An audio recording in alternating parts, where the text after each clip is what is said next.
Another significant thing about Prayag, why it's so ancient, is it all the way back to Mohini Avatar. In Satyuga, the Mohini Avatar appeared from the Samudra Manthan, Devasura, Samudra Manthan.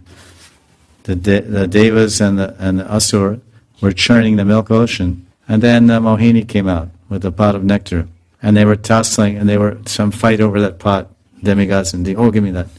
So some drops fell out, some drops that Amrit fell out, and one drop went to Prayag of nectar from Mohini's nectar pot, and one drop went to Ujjain, and one drop went to Haridwar and Allahabad, and where else?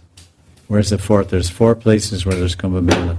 Every year in Ujjain and Haridwar and Allahabad. I can't remember the other one.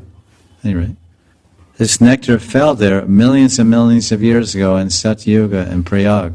Prayag has been a pilgrimage place since Satyuga. So it's really, really old.